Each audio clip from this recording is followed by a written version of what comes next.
Bonjour tout le monde. Je tiens à préciser que la présentation sera en anglais.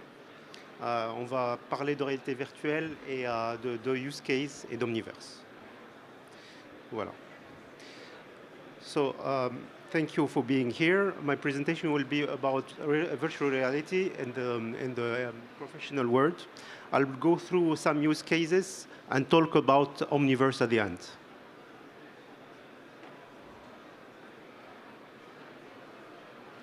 So a brief overview about the company that I work with.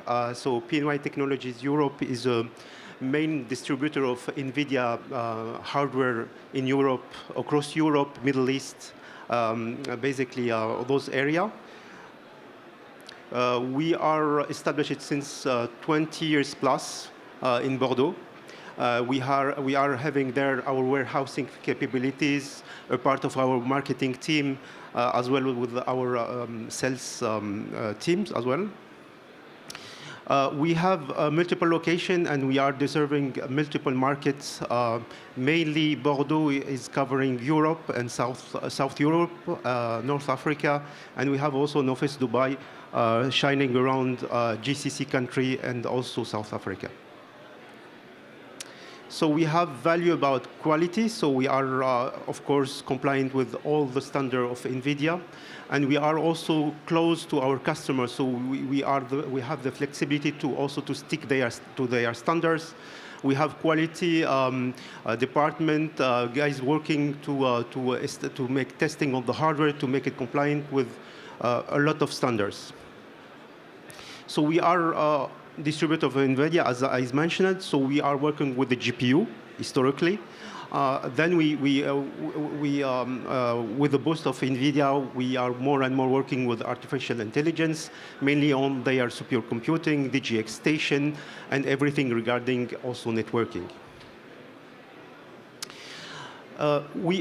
Those hardware are targeting markets. So we are working on the visualization sector for artificial intelligence, for research center and so on. And we are also more and more working in the embedded cell sides. So with embedded GPU, sorry, like those one. It's basically a small factor GPU that will be implemented in the deported computing system for video analytics. It goes, it has application in smart cities for video analytics, as for example. So you can have boxes like those one implemented for face recognition, plate recognition for cars, traffic violation, and so on and so forth. So multiple use cases on smart cities. Of course, data center is one of our main market as well. So we have the DGX stations, we have the NVIDIA super pods, multiple pods, the storage, the networking as well. As you see here, we are covering the full range of AI from the data center, where the computing need a lot of power, so with the DGX notably. And we are going till the end of the workflow to the edge, what we call now edge AI, which is a fancy word to say artificial intelligence where the information is created, basically. So we can have, for example, cameras in roundabout with model trained to detect traffic violation. So the artificial intelligence is located where we are needing to collect, to analyze, and to predict data. So now we are talking about virtuality. So the next couple of slides are mainly about virtuality. So just to introduce myself, so I'm program manager at PNY for IoT and AGI. I have background on XR, that's why I'm talking now. I'm also president of the VR Association France chapter, and previously head of virtuality section in a university in Middle East. So what is virtuality? So basically, the idea is to trick your mind with sensorial devices in order for you to experience something that you don't know, or to train, or to learn something that you miss, or you have a lack on that skill. So the idea is fully trick your visually, sensorily, and even with interaction. So for the application, this is a wide, usually when we are talking about virtuality, we are saying that the sky is the limit. this is true for a lot of sectors, especially for the professional users. So entertainment, for sure, is a massive market for this. We have engagement that will allow some fun in the use cases, but we are also crossing and switching to other sectors like sports. We are training football player how to kick the ball in the right way, for example. We are also using virtual reality for the athlete to understand how their muscle works in order for them to recover more efficiently or to use their body in the best way possible. Healthcare is also a consumer of virtual reality for a lot of application. We are basically splitting the healthcare into two main usage. So you have the protocol training, so where you are training nurses or students on how things are done for surgery, for example. And we have also the technical training. It means that when you are as surgeon, when you are putting the headset, you are seeing the patient in front of you, so you are going to implement a surgery. This is good, but we need to implement the technicality. And with this one, we are using feedback. Devices that will allow the surgeon to cut in the right way, to feel the skin, the pressure, and in order for him to, of course, to be trained for the real situation. So military are big on this, so they are training the battlefield, so how to position yourself in a battle or whatever. But also a lot of usage are made for simulator. So as you know, simulators are pretty expensive. So when you want to train a lot of guys for tanks or for airplane or fighter, you have to have a lot of simulator. Virtual reality will lower the investment on this field, so you will for sure need always a simulator, but you can have a cave system or virtual reality headset that can stream or duplicate multiple type of aircraft use cases, tank, cockpit, and so on and so forth. So this is also very valuable for military. Education and training are basically one also of the most, the bigger user. Cave system were created in university in the US, 20 years plus. So they are using this for training their student, for research center, for bridging with the business using virtual reality. When we are dealing with a large amount of data, we are lacking some comprehension, and virtual reality can allow us to dive on the data and understand the data from the inside. So scientific visualization are also big user on this.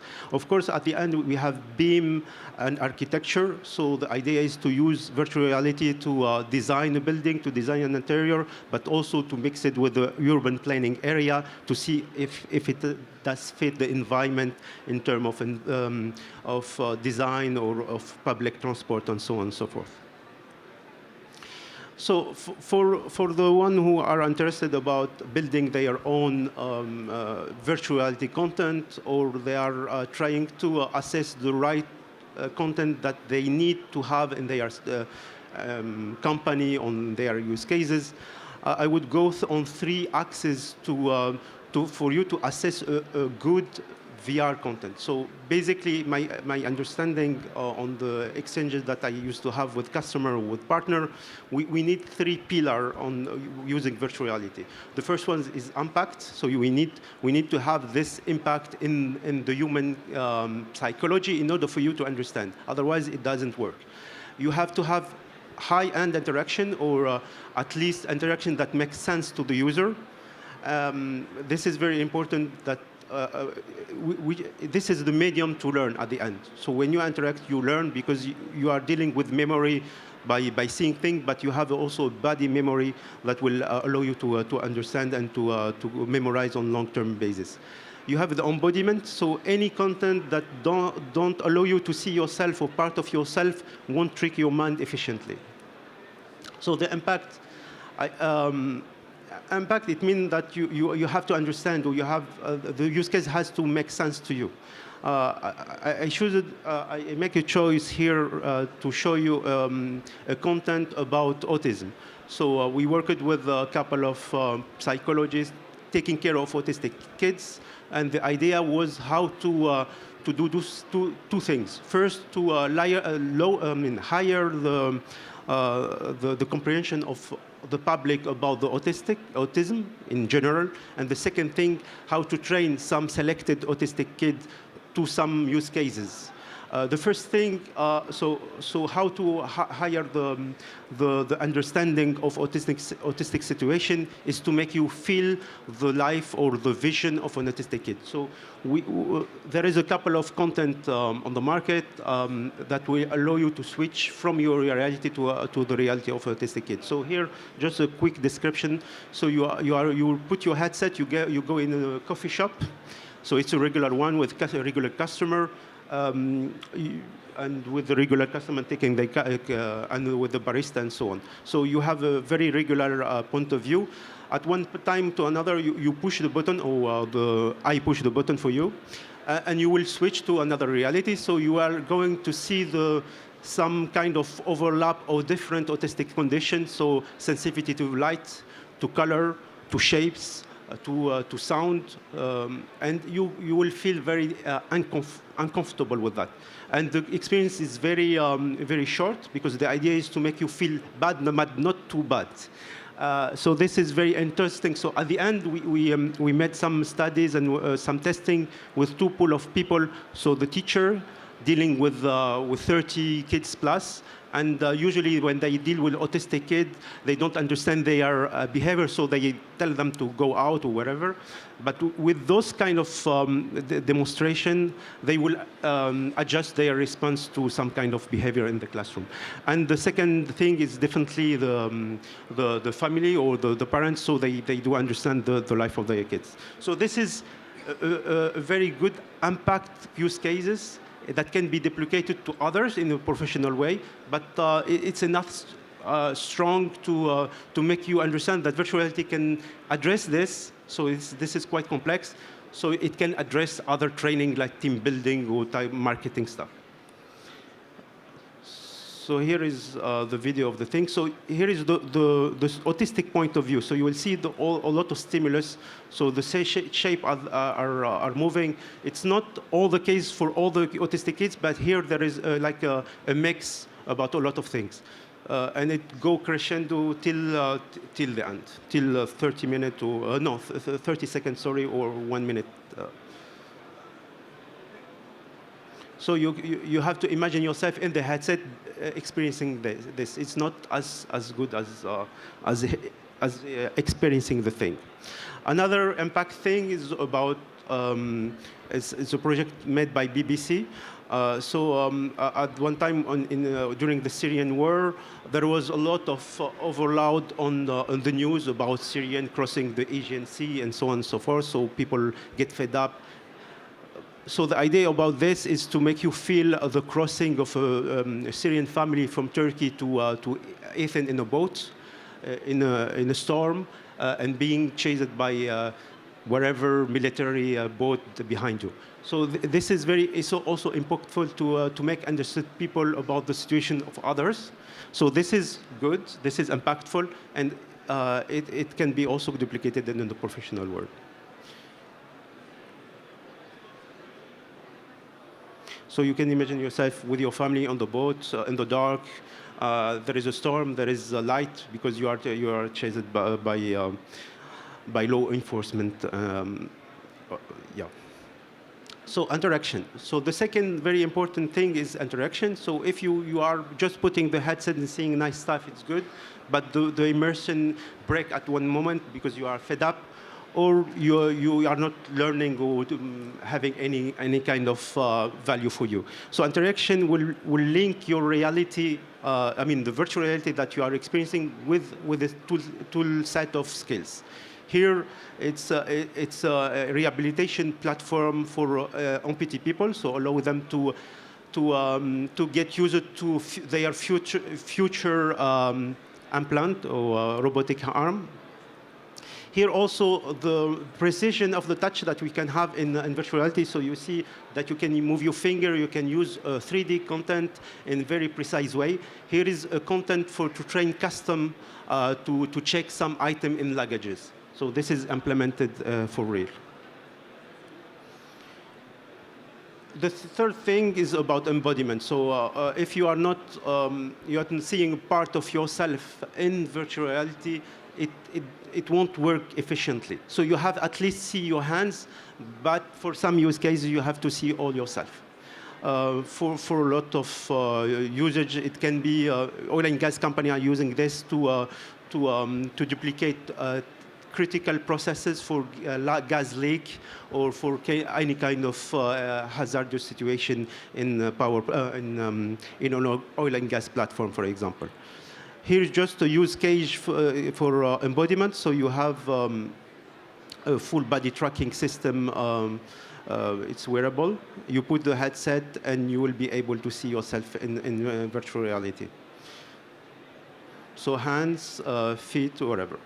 So it can be a powerful kit, and it can be very flexible to address a lot of things. We can even imagine this using for interior design or for entertainment and so on and so forth.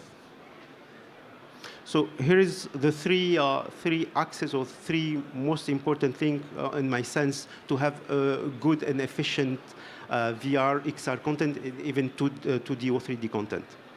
Now we are diving back to the hardware. So usually when we are talking nowadays, at least on virtual reality, we are thinking about HMDs, so headset, Oculus stuff, HTC, HP, and so on.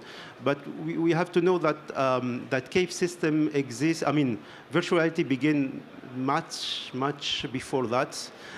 We can dive till the 60s, but we will stop at the 80s, actually. So it began with the immersive room called Cave System, and it was created by Dr. Carolina Cruz Nera.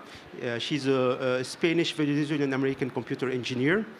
And she established the first cave system in a university in the US in order to have research studies and so on and so forth. So basically, it's a room with a rear projector. So there is a projector on the back of each wall, and you have tracking system that allow you to be tracked and to interact with the content. So if you are not properly tracked in the cave or in the space, you won't be able to manipulate object or open doors or whatever. So this is a hardware already used and still used in a lot of use cases in automotive car companies, in interior design. It's pretty expensive, but it has a very high value for prototyping and so on and so forth. Another cave here, a cave located here in Paris. So you see the screen running, high definition projector and tracking system. And you have also the ability to interact using a joystick. We call it fly stick for some branding standards. Okay, so just to summarize VR advantages. So if you are a company or universities or startups, it can be common to all those entities. So VR identities help to understand. So basically, it helps you to understand situations, skills that you are not used to. Help to memorize. So there is a lot of studies that show that using virtual reality in complement to of course, more standard training processes will allow you to memorize in much longer time frame, because we are dealing with memory, but also with body memory as well. Engage student, operator, customer. So a lot of value on this in order because we are asking people to do things, not just to be witnessing something. Rise visibility. If you are using this for marketing, it can be an app in a store. It can be a headset in conferences and events like those one. And catalyze an initiative. It can be a core center for universities. We are seeing a lot of universities using VR center to bridge between different departments. We have VR center or VR room in incubator, in startup platform, and so on and so forth. So it's a good way to collaborate between different skilled people from different backgrounds. So now we are going to talk about something quite new, and it's out there since not too much. So NVIDIA Omniverse. So as I said, PNY Technologies is one of the main partner of NVIDIA Omniverse. So Omniverse basically is a platform that allows deported teams to collaborate in real time. So this is a very efficient way, but I will maybe begin with how is done traditionally. So today, 3D workflows are very complex. They require a team with a broad range of skills. Each of those guys, artists, designers, engineers, are deported, so are not located in the same time, some places, and they are using different applications. It can be 3ds Max, Maya, Unity, whatever, mostly Unreal, actually. So with so many piece part of the workflow, we are seeing an explosion in the number of specialized 3D design application. And they are lacking compatibility for most of them. And NVIDIA with Omniverse tried to answer, or at least to help those guys to work on their own platform, but with a solution that unifies the workflow.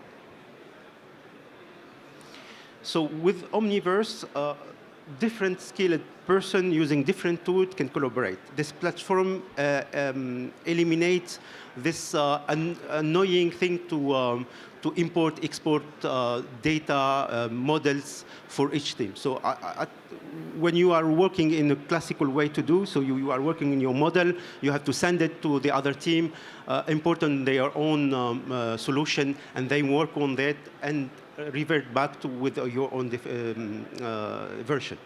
So we'll try to show you a video that that show all this. I don't know if it works. So so before Omniverse, the production pipeline will be unidirectional. So meaning one designer will develop the model, build it, export it, then the next designer will import the building in their own app, adjust, add, and then export it again. So if anything need to be changed at the end of the pipeline, each layer of the model have to be adjusted through each of the steps. So just I will advance here. So now let's take a look at the workflow using Omniverse here. I don't know if we have sound, but basically here is. So at your left, you have three users with three different applications. So we can imagine a designer, a supervisor, and a customer. And in here, we have the solution using Omniverse. So all those guys are doing their own modification. And the customer, for example, can see a unified overlap of application or of modification in real time. So no need for import, export, waiting. So the customer will see his final work on the fly. And usually, yes? Yes, absolutely in the same time. So, and here, for example, if you are presenting to your customer, maybe your customer will ask you to change the color of the walls, move the shelves or whatever. You are able to answer it and to comply directly in real time. And at the end of the working session, the customer most likely will be satisfied with your work. So Omniverse, I'm not the right guy to talk deeply on Omniverse, but basically Omniverse have a couple of licenses. So you have Omniverse Nucleus that will allow the user to store, share, and collaborate. You have Omniverse Connect. It's basically an open portal that allows content creation tools to connect on Omniverse and save USD and MDL content. You have as well Omniverse Kits, which is a powerful toolkit for developers. Omniverse Simulation, so it's a suite of NVIDIA technology that enable real-like design. And you have also the own Omniverse RTX render, which is basically an Omniverse license for NVIDIA RTX GPUs. Before ending my presentation, I just want to finalize the thing about PNY. So we did the presentation about the virtual reality and so on, but PNY is also acting in Metropolis. Metropolis is full of company and slack of software from NVIDIA for smart cities. So we are doing a lot of projects on that, and if anyone is interested about it, we can talk about it much more. Thanks for Beshley, our partner, partnering with us at our booth number 9, and of course, NVIDIA, our historical partner. Thank you very much.